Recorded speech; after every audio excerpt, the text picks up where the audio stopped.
सरस्वती के 2 बेटे थे और दोनों बेटे उसके सारा दिन मेहनत मजदूरी करते थे। सरस्वती के घर में 3 कमरे और एक किचन था।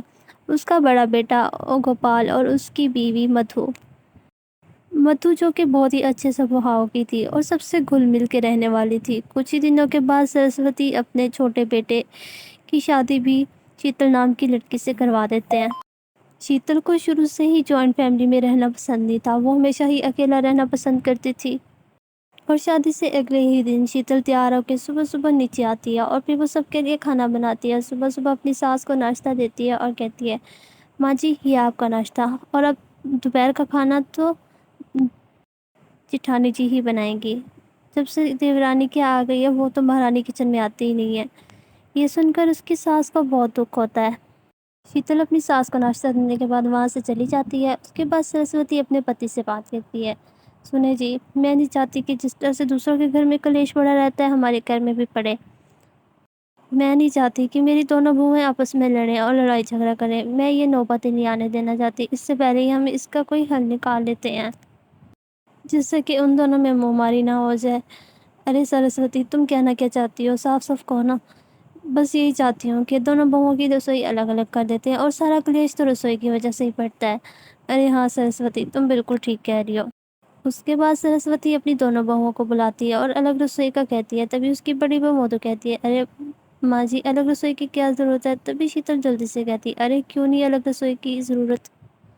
और माँ जी बिल्कुल ठीक कह रही हैं, हमारी अलग रसोई होनी चाहिए। लेकिन माँ जी दूसरी रसोई है कहाँ। अरे बेटा, वो रसोई छत पे है। हमारी एक रसोई नीचे और एक छत पे। लेकिन माँ जी छत पे क्यों है रसोई, हम नीचे भी तो बना सकते हैं। तो वो तुझे क्या लगता है कि मैंने कोशिश नहीं की? बहुत कोशिश की है। हाँ लेकिन हम यहाँ नीचे भी तो कोई छोटी मोटी रसोई बना सकते हैं ना, तो ऊपर की क्या ज़रूरत है।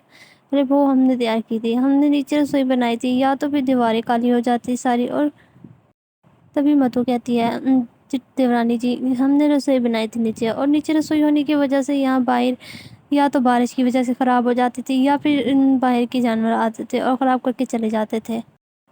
फिर उसके बाद से हमने वो सही रसोई यहाँ पे बनाई नहीं और उसके बाद हमने छत पे रसोई बना ली।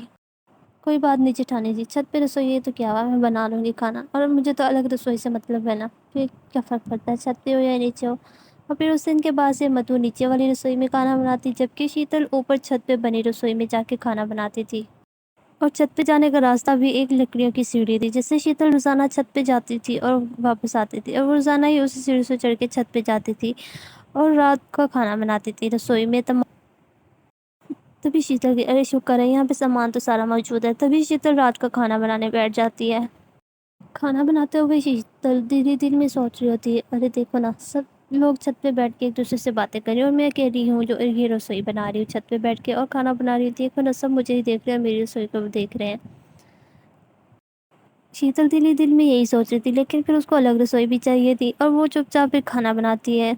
उसके बाद वो छत से नीचे आती है और अपनी सास के पास जाके कहती है, अरे माँ जी, छत पे रसोई सारे लोग मुझे देख रहे होते हैं और मेरी रसोई को देख रहे होते हैं कि आज क्या खाने में बना रही है और क्या नहीं। ऐसे में तो मेरे लिए छत पे रसोई बनाना भी बहुत मुश्किल हो रहा है और खाना भी बहुत मुश्किल से बन रहा है ऊपर छत पे हवा। तभी शीतल का पति कहता है, देखो शीतल, अगर तुम्हें अलग रसोई चाहिए तो तुम्हें छत पे, और क्या फ़र्क पड़ता है लोग देख रहे हैं या देख रहे हैं, तुम लोगों की तरफ तवज्जो ही ना दो, अपनी रसोई पे तवज्जो दो। हाँ बहू, राकेश बिल्कुल ठीक कह रहा है। और जब मैं छत पे खाना बनाती थी तब मेरे साथ भी ऐसा ही हुआ करता था, लेकिन मैं लोगों की परवाह नहीं करती थी। अब तुम्हें अलग रसोई चाहिए थी तो ये सब कुछ तो तुम्हें झेलना ही होगा। हाँ शीतल, हम सब ऐसे ही रहते आ रहे हैं। तभी वो अपनी सास की और पति की बात मानती है और फिर वो छत पे ही खाना बनाती है लगातार। एक दिन जब शीतल छत के ऊपर बैठी सब्जियां काट रही थी तो वहाँ पे कहीं से बहुत सारे कौवे आ जाते हैं उड़ते हुए। शीतल कौवों को देख के कहती है, अरे ये कौवे कहाँ से आ गए इतने सारे, अब मैं खाना बना रही हूँ, ये कहाँ से आ गए हैं। शीतल उनको उड़ा रही होती है हाथ के इशारे से, लेकिन वो जाने का नाम ही नहीं। शीतल कौवों से एक साइड पे होकर खड़ी हो जाती है। तब भी सारे कौवे आके जहाँ पे शीतल खाना बना वहाँ पे आके बैठ जाते हैं। उसका बनाया हुआ सारा खाना वो झूठा कर देते हैं और शीतल उनको उड़ाने की बहुत कोशिश कर रही होती है, लेकिन वो उड़ नहीं रहे जब तक वो खाना झूठा करते हैं और फिर उसके बाद वहाँ से उड़ के चले जाते हैं।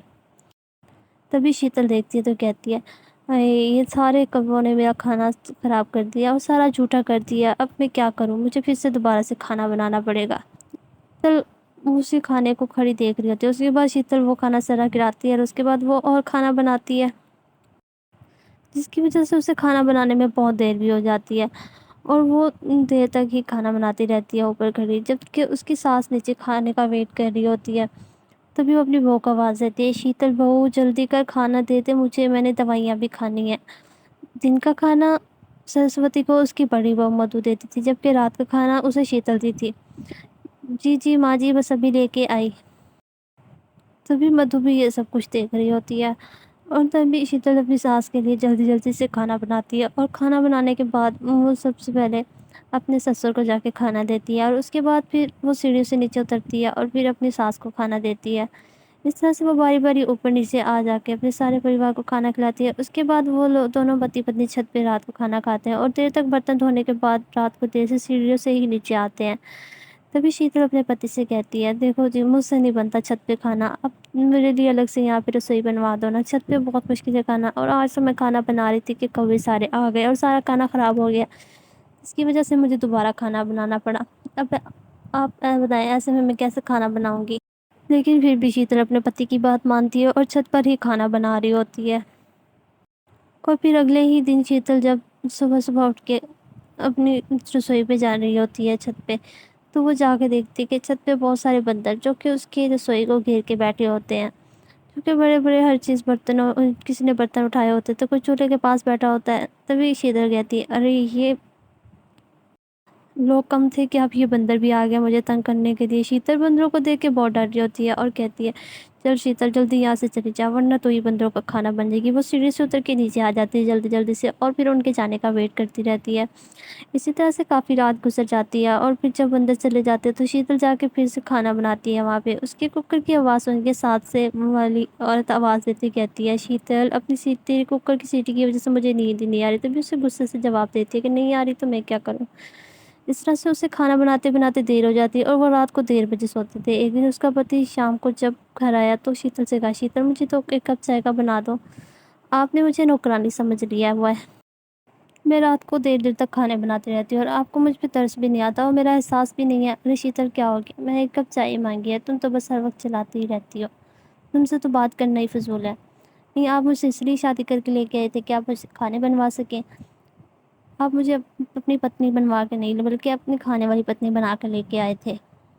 تبھی راکیش اپنی بیوی کی باتیں سن کر خاموش ہو جاتا ہے اور پھر وہ خود ہی چھت پہ جا کے اپنے لیے چائے بنانے لگ جاتا ہے، اور وہ چائے بنا رہا ہوتا ہے تو بہت رات ہو جاتی ہے۔ اس کے بعد وہ چائے پی کے سو جاتے ہیں۔ اس سے اگلے دن پھر جب شیتل جیسے ہی صبح رسوئی کے لیے اوپر آتی ہے تو دیکھتی ہے، ارے یہ کیا، یہ تو 4 پلیٹیں میں رکھی گئی تھی اور یہ 3 کیسے ہو گئی، اور یہ تیل کا ڈبہ یہ تو فل تھا، یہ آدھا کیسے ہو گیا۔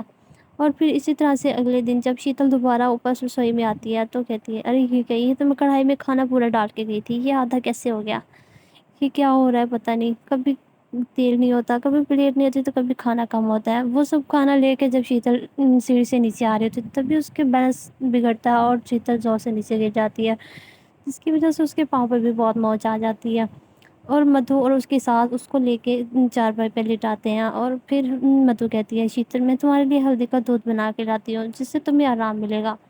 اس کے بعد سے شیتل کے لیے وہ ہلدی کا دودھ بنا کے لاتی ہے اور اس کو ہلدی کا دودھ پلاتی ہے، جس کو شیتل پیتی ہے، اور اس کے بعد وہ اس کے پاؤں کی بھی صفائی کر دیتی ہے، جس کی وجہ سے اس کی موچ کچھ ٹھیک ہو جاتی ہے۔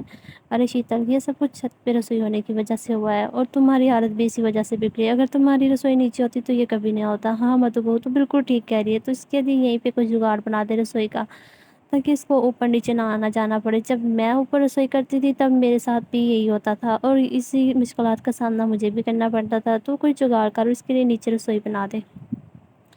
ان کی باتیں سن کے شیتل کو بہت ہی دکھ ہوتا ہے اور پھر وہ ان سب سے معافی مانگتی ہے اور اسے اپنی غلطی کا احساس ہو جاتا ہے، اور پھر وہ دونوں اس کو معاف بھی کر دیتی ہیں۔ اس دن کے بعد سے شیتل اور مدھو دونوں ہی مل کر کھانا بناتی تھی اور اس کے بعد ان دونوں میں رسوئی کو لے کر کوئی جھگڑا بھی نہیں ہوتا تھا۔